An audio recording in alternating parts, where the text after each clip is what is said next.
Hi, this is Kelly Glick, and I'm going to review Internet safety with both the Children's Internet Protection Act and the Children's Online Privacy Protection Rule. So let's get started with the Children's Internet Protection Act. The main points are about what needs to be blocked from computers in places like libraries and schools.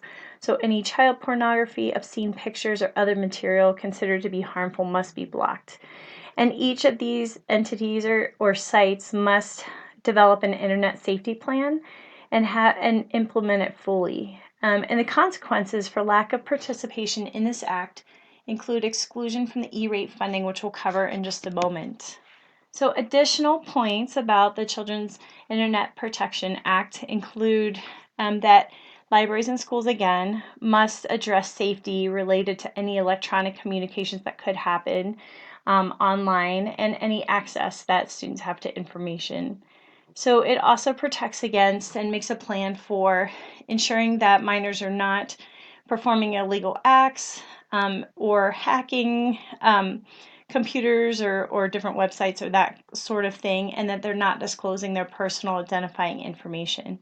So schools in particular that follow the Children's Internet Protection Act have additional certifications they must follow, and one is that they must have a way to monitor internet use by minors, and they must provide education for students on safety online and cyberbullying and appropriate use of online services.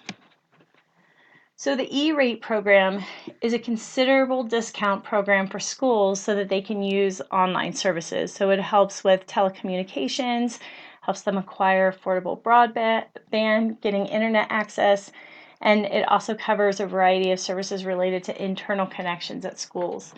So each school, the funding is a little bit different, but they could receive between 20 and 90% off of those covered services.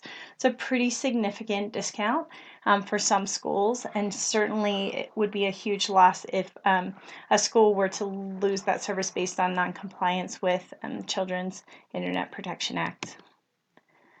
So the second thing we're going to cover is Children's Online Privacy Protection Rule. So the main points in this plan is that anybody under 13 cannot release personal information online through different websites, games, whatever. Parents also have the right to review personal information that's been released by their children, and children cannot be required to release information as a condition of different games or awards they might win online. And then it also requires websites and online programs to delete any personal information when it's no longer needed in order to comply with this act. So the consequences, I did a little research on this, and the Federal Trade Commission is responsible for enforcement of this act. And at one point I found in a recent website that you can receive civil penalties for over $40,000 per violation if you're not compliant with the Children's Online Privacy Protection Act.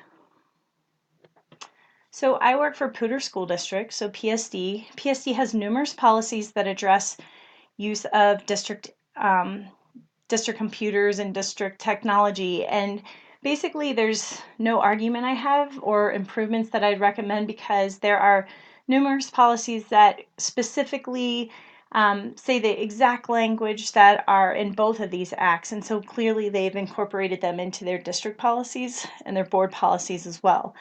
So the main points that I was able to find under the biggest policy that is available at PSD that covers technology is the Student Use of District Information Technology Policy JS, that students cannot expect privacy, that they may not release personal information. Again, that goes along with Children's Internet Protection Act, that they are monitoring student use.